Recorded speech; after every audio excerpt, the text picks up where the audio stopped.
नमस्कार, मैं हूं मनोज वर्मा और आप देख रहे हैं अटेंशन। और अटेंशन में आज चर्चा होगी कि दावों में कितना दम।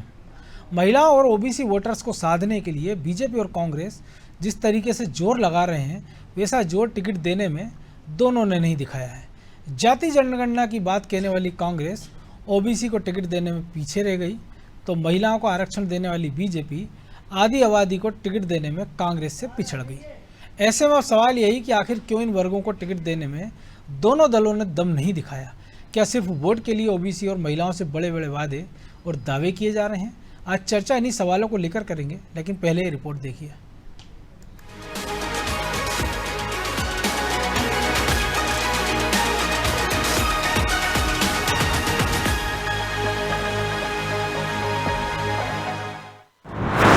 बीजेपी और कांग्रेस का पावर प्लान ओबीसी और महिलाओं पर कितना असर? ये सवाल काफी अहम है क्योंकि बीजेपी और कांग्रेस दोनों की सूची सामने आ चुकी है। लिहाजा ये जानना भी जरूरी हो जाता है कि आधी आबादी और ओबीसी को किस दल ने कितनी अहमियत दी। तो ओबीसी को 27% आरक्षण और जातिगत जनगणना कराकर उन्हें न्याय दिलाने का दावा करने वाली कांग्रेस इस मामले में बीजेपी से फिसड्डी निकली है। उसने 230 सीटों में से महज ओबीसी को 62 टिकट दिए हैं, जो कुल टिकट के करीब 27% है। वहीं बात अगर महिला वोटर्स की करें तो कांग्रेस ने महिलाओं को 30 टिकट दिए हैं, जो कुल टिकट के 13% है। अब इन आंकड़ों पर कांग्रेस का क्या कहना है, वो सुनिए। ये पूरा देश जानता है कि ये सोच महिलाओं को आगे बढ़ाने की राजीव गांधी जी की थी और महिला आरक्षण की बात राजीव गांधी जी ने ही शुरू करी थी। इसकी शुरुआत भी पंचायती राज से शुरू किया गया था। कांग्रेस पार्टी सदैव, आपने देखा होगा, सोनिया गांधी जी से लेके और मनमोहन सिंह जी, सभी लोगों ने महिला आरक्षण को आगे बढ़ाने की बात करी। तो हमने अभी जो टिकट वितरण हुआ है उसमें भी पूरे तरीके से महिलाओं को आरक्षण देने की पूरी कोशिश करी है और आप देखेंगे सभी महिलाएं पूर्णतः खुश हैं। इधर बीजेपी ओबीसी को टिकट देने के मामले में कांग्रेस से आगे दिख रही है, क्योंकि उसने 228 में से 69 टिकट ओबीसी को दिए हैं, जो 30% है। तो महिलाओं को टिकट देने में कांग्रेस से थोड़ी पीछे है।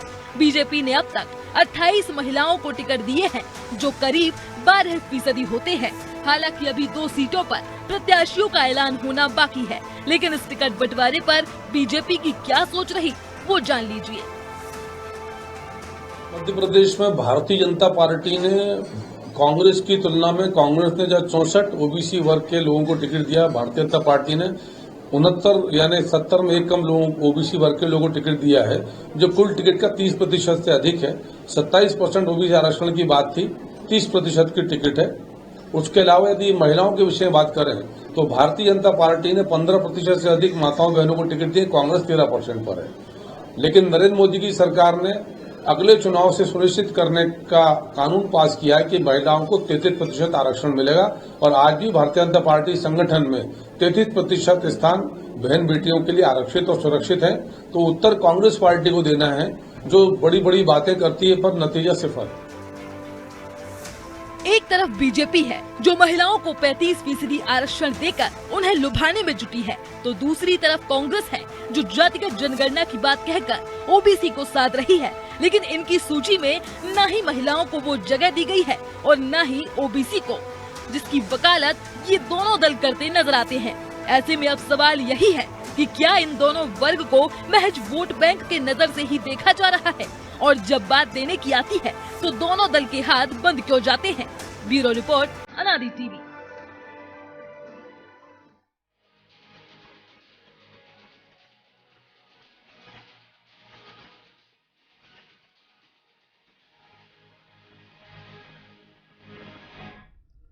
तो इसी पर चर्चा करने के लिए हमारे साथ जुड़ गए हैं वरिष्ठ पत्रकार अशोक शुक्ला और हमारे सहयोगी ब्रजेश चौक से। वो स्वागत है शुक्ला जी आपका अनादि टीवी में। धन्यवाद। तो बड़ा जोर शोर हम सुन रहे थे पिछले, जब कमलनाथ सरकार ने 14 से 27% ओबीसी आरक्षण दिया था। इसके बाद मामला कोर्ट में गया, आरोप प्रत्यारोप का दौर चला, और जब नगरीय निकाय के चुनाव आए तो ये कहा गया कि भले ठीक है कि नहीं हो पा रहा है कानूनन रूप से, लेकिन हम नगरीय निकाय में 27% ओबीसी को टिकट देंगे। अब विधानसभा चुनाव के पहले जातिगत जनगणना का जिन्न बाहर निकला। हमने देखा बिहार में हो गया, राहुल गांधी जहाँ जहाँ जा रहे हैं वो कह रहे हैं कि हम जातिगत जनगणना कराएंगे। चाहे वो मध्य प्रदेश हो, छत्तीसगढ़ हो, राजस्थान हो या तमाम सारे राज्य हो। कर्नाटक में तो जनगणना सिद्धारमैया ने सरकार ने अपने पिछले कार्यकाल में करा भी ली थी, लेकिन उसको अभी तक लागू करने की हिम्मत नहीं दिखा पाए। तो जिसकी जितनी हिस्सेदारी उतनी उसकी भागीदारी। और अगर इसी दावे में कांग्रेस कायम है तो ये 2018 के बाद जो 2023 के चुनाव हम देख रहे हैं, तो इसके टिकट वितरण में दिखना था।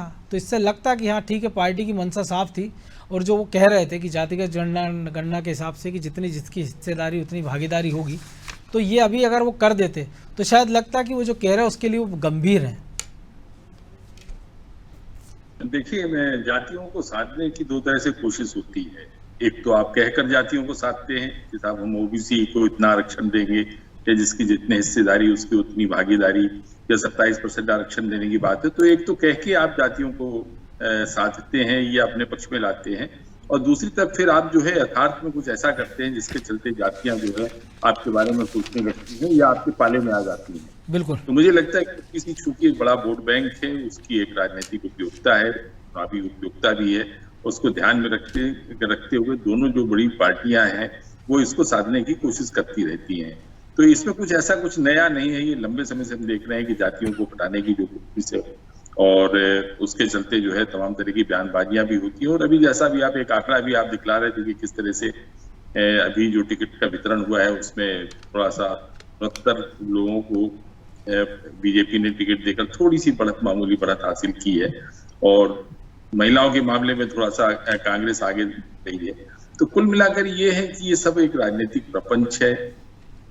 राजनीतिक दलों को, पार्टियों के राजनीतिक दलों को लोगों के वोट चाहिए, समाज का वोट चाहिए, महिलाओं का वोट चाहिए, कई वर्गों को साधने की कोशिश होती है, कई जातियों को हटाने की कोशिश होती है। और ओबीसी क्योंकि सबसे बड़ा वोट बैंक है और उनकी जो संख्या है वो बहुत ज्यादा है, उनकी राजनीतिक उपयोगिता है, तो इसके चलते ये सभी दल जो है ये कोशिश करते रहते हैं।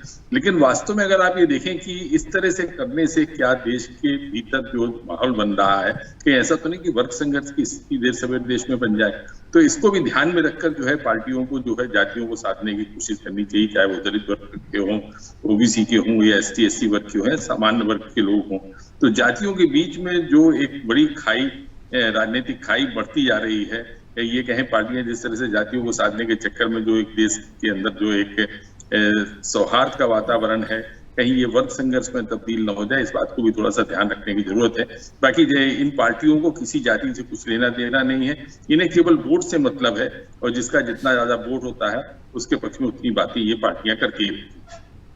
तो ब्रजेश जी, ओबीसी को लेके जो शुक्ला जी भी कह रहे हैं कि जाति संघर्ष से बचना चाहिए, लेकिन महिलाओं आरक्षण की बात करने वाली भाजपा 33% जब होगा तब होगा। बड़े जोर शोर से हमने देखा, उसका प्रचार प्रसार हो रहा है।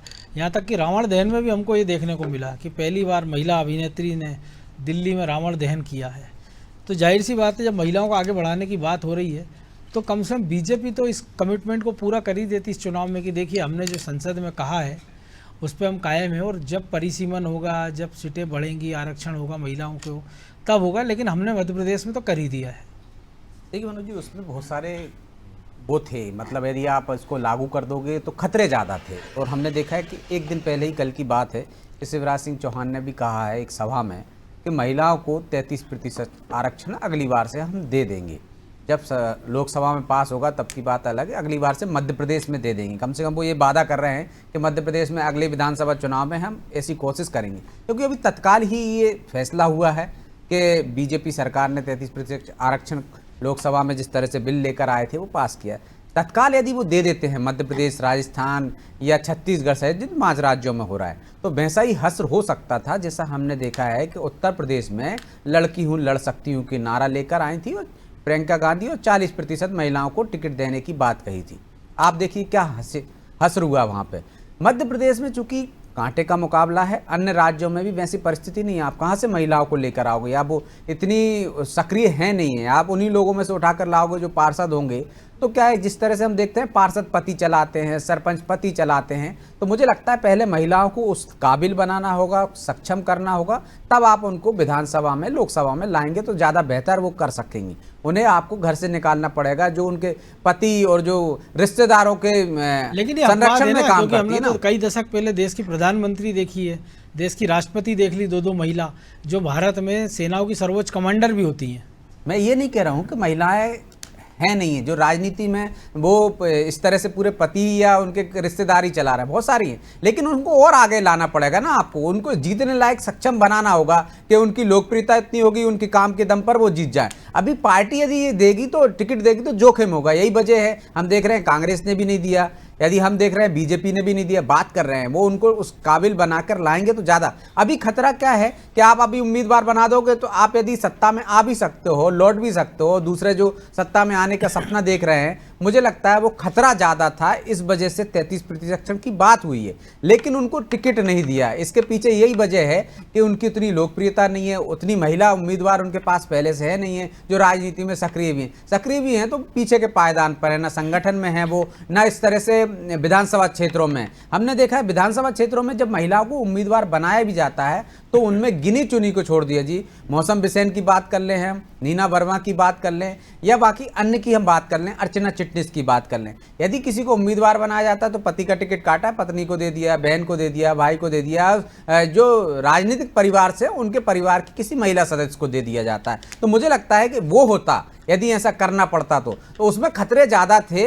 और अब आपको लाना चाहिए महिला वर्ग को आगे लाने के लिए, आपको अगले पूरे 5 साल हैं, आपको उनको निगम में चाहे वो पार्षद बनी है उसके जरिए आपको उनको चुनिंदा करना होगा, ऐसी महिलाओं को चुनना होगा और तैयार करना होगा, विधानसभा क्षेत्र में सक्रिय करना होगा, तो मुझे लगता है ज़्यादा फायदेमंद होगा। अभी खतरा ज़्यादा था इसलिए परहेज किया। भले बात जो शुक्ला जी भी कह रहे थे, दावे अलग किए जाते हैं मनोज जी, लेकिन दावों से इतर आपको सत्ता में बरकरार रहना है, आपको सत्ता में लौटना है, उसके हिसाब से रणनीति बनाई जाती है, उसके हिसाब से टिकट दिए जाते हैं। जो जीतने लायक होता है उसको टिकट दे देते हैं, चाहे वो महिला हो, चाहे पुरुष हो, चाहे अन्य वर्ग से हो, चाहे अन्य समाज से हो। वहाँ ये नहीं देखती पार्टी, दावे भले ही वो के ओबीसी की बात करें, चाहे महिला को 33% आरक्षण की बात करें, लेकिन जब बात आती है जीत कौन सकता है तब वहाँ पे ना जाति देखी जाती है। आप देखिए सरदार को टिकट दे देते, कितने प्रतिशत वोट आप उनके हैं, लेकिन वहाँ से वो जीत जाते हैं। तो उम्मीदवार देखा जाता है, चाहे होशंगाबाद की बात कर लें, चाहे बिदिशा की बात कर लें, चाहे डंग की बात कर लें, क्या वहाँ हाँ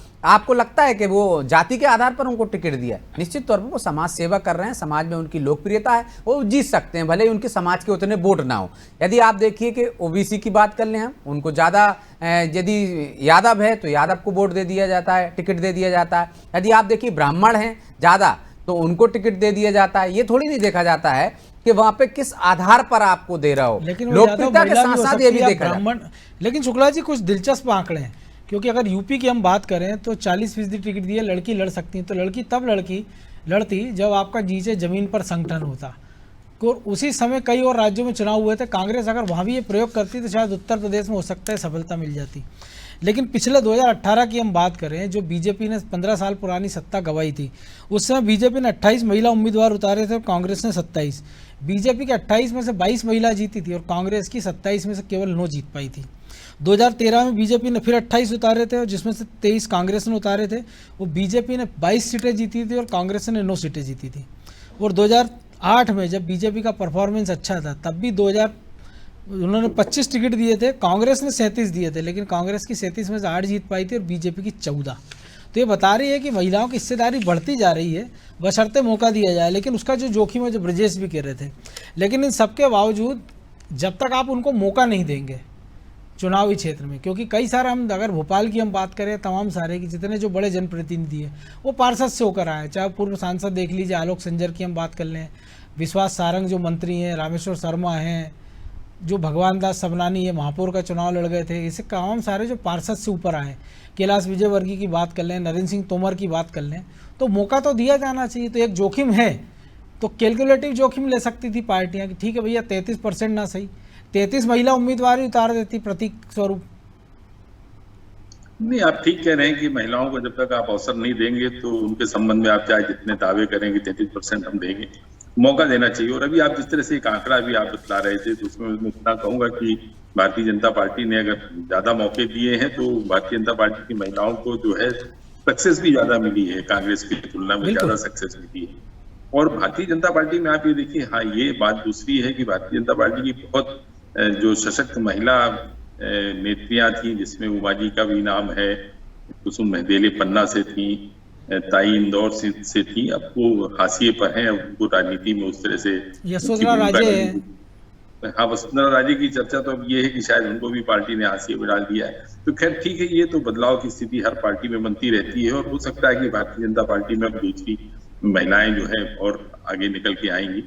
तो कोशिश ये होनी चाहिए कि आप महिलाओं को अवसर दीजिए और केवल अवसर मत दीजिए, इनको आत्मनिर्भर महिला सशक्तिकरण बहुत आवश्यक है। और महिला सशक्तिकरण तभी होगा जब पुरुष प्रधान समाज में उनपे जो है, जो पुरुष हावी रहते हैं, परिवार के जो पुरुष हावी रहते हैं, तो उससे वो मुक्त होंगी। वो उससे कैसे मुक्त होंगी? हमारी सामाजिक संरचना ऐसी नहीं है कि चाहे वो महिला राजनीतिक क्षेत्र की महिला हो या वो कार्यपालिका क्षेत्र की कोई बड़ी अधिकारी हो, कहीं ना कहीं उस पर जो है समाज का जो ढांचा है उसमें जो पुरुष की भूमिका है वो उस पर हावी होता है। तो सबसे महत्वपूर्ण यह है कि महिला सशक्तिकरण के लिए न केवल उनको अवसर दिए जाए, बल्कि उनपे जो एक ये सामाजिक दबाव बना रहता है, इस कुरीति से भी उनको मुक्त करने की आवश्यकता है। और ये तभी मुमकिन है जब महिलाएं समाज की शिक्षित हों, आत्मनिर्भर हों और राजनीतिक रूप से वो जो है सशक्त हों। तो मैं तो कहता हूँ कि बहुत अच्छी पहल है और उनको केवल लाडली बहना तक उनको सीमित नहीं रखना चाहिए, बल्कि उनको जो है मुख्य धारा जो है, खासतौर पे अब उनको राजनीति में वो मौके उनको मिलना चाहिए जिस तरह के मौके जो है पुरुषों को मिलते हैं। और मध्य प्रदेश में और अन्य राज्यों में अब तो मुख्यमंत्री का पद भी मुझे लगता है कि महिलाओं के लिए आरक्षित होना चाहिए, बल्कि इन महिलाओं का नाम आगे रखकर ही जो है पार्टियों को चुनाव भी लड़ना चाहिए। अगर प्रियंका कहती है कि मैं महिला हूँ और लड़ सकती हूँ, तो उन्हें मध्य प्रदेश में कोई चेहरा भी इस तरह का किसी महिला का चेहरा देना चाहिए था सीएम के तौर पर। तो ये लगता है कि हाँ, वो कोई एक महिला ला रही है जो बीजेपी से लड़ेगी और बीजेपी का मुकाबला करेगी। तो जैसा मैंने आपको पहले भी कहा कि दावे बहुत होते हैं, लेकिन हकीकत से ये कोसों दूर होते हैं। ये लोगों को लुभाने के लिए इनका उपयोग होता है, या ये कह लें सरल शब्दों के बरगलाने के लिए भी इसका उपयोग होता है। तो भारतीय राजनीति इसी तरह से चल रही है, दावों से इतर जो है चीजें होती हैं और वो बरगलाती भी हैं और लोगों को लुभाती भी है। बिल्कुल। तो ब्रजेश जी, दावों के बीच एक आंकड़ा और है, वो भी दिलचस्प है कि हम देख रहे हैं कि कांग्रेस ने ब्राह्मण ठाकुर वर्ग को 60 सीटें दी हैं, जो कि कुल टिकट का 26% होती है। बीजेपी ने 59 दी है, जो कि 25% होती है। तो ओबीसी 52% है, वो कहाँ खड़ा है? और जिस बीजेपी पर कांग्रेस बनिया ठाकुरों की पार्टी होने का आरोप लगाती है, वो बीजेपी से एक कदम आगे है इस मामले में। वो कहने को सब कह रहे हैं कि ओबीसी हितैषी है, महिला हितैषी है। देखिए, जो शुक्ला जी कह रहे हैं ना, ये सिर्फ वर्ग लाने के लिए है, वोटर को प्रभावित करने के लिए है कि आबादी आपकी ज़्यादा है ना, ओबीसी की आबादी ज़्यादा है, तो ज़्यादा आबादी वाले को प्रभावित करना है आपको, तो उनके हक की बात करेंगे आप। यदि उच्च लेकिन यहाँ तो उल्टा हो रहा है ना कि 50% को छोड़ दीजिए आप, यहाँ तो जो 20, 15, 17% है, तो ये कांग्रेस की कलई खोलता है ना कि जो राजनीतिक दलों की, कांग्रेस की कलई खोलता है कि आप कहते कुछ हो, करते कुछ हो। आपने दावे किए थे, आपने हिस्सेदारी की बात कर रहे हैं, आप सिर्फ कानून बनाने की बात कर रहे हैं, आप मोदी पर और मोदी सरकार पर सवाल उठा रहे हैं कि उनके अधिकारियों पर सवाल उठा रहे हैं। वहां भी आप जातिगत देख रहे हैं कि किस तरह से कितने कैबिनेट में कितने सेक्रेटरी हैं उनके सचिवालय में, आप उस पर तक जा रहे हैं। तो आपको विचार करना चाहिए कि एक उंगली आप उधर उठा रहे हो तो 4 आपकी तरफ उठ रही हैं, तो आपको उनको उठाने से पहले रोकना चाहिए। जो गांधी जी का विचार है कि पहले मैं खुद तो अमल कर लूं फिर दूसरे से कहूंगा, तो क्या कांग्रेस को उस पर अमल करना चाहिए? ये बड़ा सवाल है। कांग्रेस ने ऐसा क्यों नहीं किया? जब उसको जिन मुद्दों को लेकर वो जा रही थी, तो अपनी ही तरफ उसने एक मुद्दा ऐसा उछाल लिया है जिसकी वजह से उसको कटघरे में खड़ा किया जा सकता है कि आप ब्राह्मण बनियों की पार्टी कहते हो बीजेपी को, और उस पर आरोप भी लगाते हो, और ओबीसी की बात करते हो। राहुल गांधी से लेकर तमाम आपके नेता मंच पर बात करते हैं, उनकी हिस्सेदारी की बात करते हैं, भागीदारी की बात करते हैं, तब तो आपको देना ही चाहिए था। हम ये नहीं कह रहे कि आप 27% से आप तो ज़्यादा देने की कोशिश करते ना। जिस तरह से आपने कहा था नगरीय निकाय चुनाव में कि भले ही आरक्षण व्यवस्था लागू ना हो, हम उनको ज़्यादा हिस्सेदारी देंगे, ज़्यादा असामान्य सीटों पर। हमने देखा बीजेपी ने भी और कांग्रेस ने भी लड़ाया था। क्यों लड़ाया था? तब ये मुद्दा ज़्यादा प्रभावी था। लेकिन अब देखिए आप, इन मौजूदा विधानसभा चुनाव में ये मुद्दा कहीं ना कहीं पीछे छूट गया मनोज जी। इस वजह से आपको लग रहा है कि शांति से चुनाव हो जाएंगे, लेकिन अब जब मामले उठते हैं, जब सवाल खड़े होते हैं, तो आपको जवाब तो देना ही पड़ेगा कि आपने क्यों नहीं दिया उतने प्रतिशत, आपको उनसे ज़्यादा देना चाहिए थे। जिस तरह से हम आदिवासी क्षेत्रों में देखते हैं कि जो आरक्षित होता है उन सीटों पे आप लड़ा देते हो, लेकिन यदि आप उनकी हिस्सेदारी की बात कर रहे हो, उनको आप दूसरी जगह भी लड़ा सकते हो, लेकिन वहाँ आप ये जोखिम नहीं उठाते हो। हमने देखा है कि सामान्य सीट पर यदि आपने दिया है तो फिर वहाँ पर आपको इस सवाल का जवाब देना पड़ता है कि ओबीसी को क्यों दिया है आपने। लेकिन यहाँ तो आपने ज़्यादा उच्च श्रेणियों को दिया ना, पर की आप वकालत कर रहे थे, पैरवी कर रहे थे, उसकी तो कम से कम आप 50% नहीं दे सकते जिस थे पर आप ना। आरोप लगाते जिस रहते पर हो कि आरोप लगाते। आदिवासियों दलितों का उत्पीड़न कर रहा है ये। तो मुझे लगता है कि इस पर पुनर्विचार तो करना ही होगा, जवाब भी देना होगा, और यदि ये मुद्दा बना तो विधानसभा चुनाव में कांग्रेस को नुकसान भी उठाना पड़ सकता है। बिल्कुल, और उम्मीद की जाना चाहिए, जो शुक्ला जी ने कहा कि राजनीतिक दलों के वादे, लेकिन अब वो वक्त आ गया है कि वादों को आप उसको धरातल पर उतारने का प्रयास करें, क्योंकि वोटर भी जागरूक हो गया है और जनता तो जागरूक होती जा रही है। बहरहाल समय की कमी है, चर्चा को विराम देना होगा। बहुत धन्यवाद शुक्ला जी। तो निश्चित तौर पर ओबीसी और महिलाओं को आरक्षण को लेकर तमाम सारे वादे राजनीतिक दल करते हैं, लेकिन जब टिकट बांटने की बारी आती है तो उस पायदान पे ये लोग सबसे पीछे हो जाते हैं, क्योंकि सबसे पहले ये देखा जाता है कि सीट कैसे हासिल की जाए, सत्ता कैसे हासिल की जाए, फिर भले ओबीसी का हक मारना हो या महिलाओं को पीछे छोड़ना हो। लेकिन उम्मीद की जाना चाहिए कि जब इस वर्ग से आप वोट मांगने जाते हो, इसके हक की बात करते हो, तो उसकी उतनी जितनी हिस्सेदारी उतनी उसको भागीदारी भी दी जाए। अटेंशन में आज इतना ही। मुझे दीजिए इजाज़त और आप देखते रहिए अनादि टीवी। नमस्कार।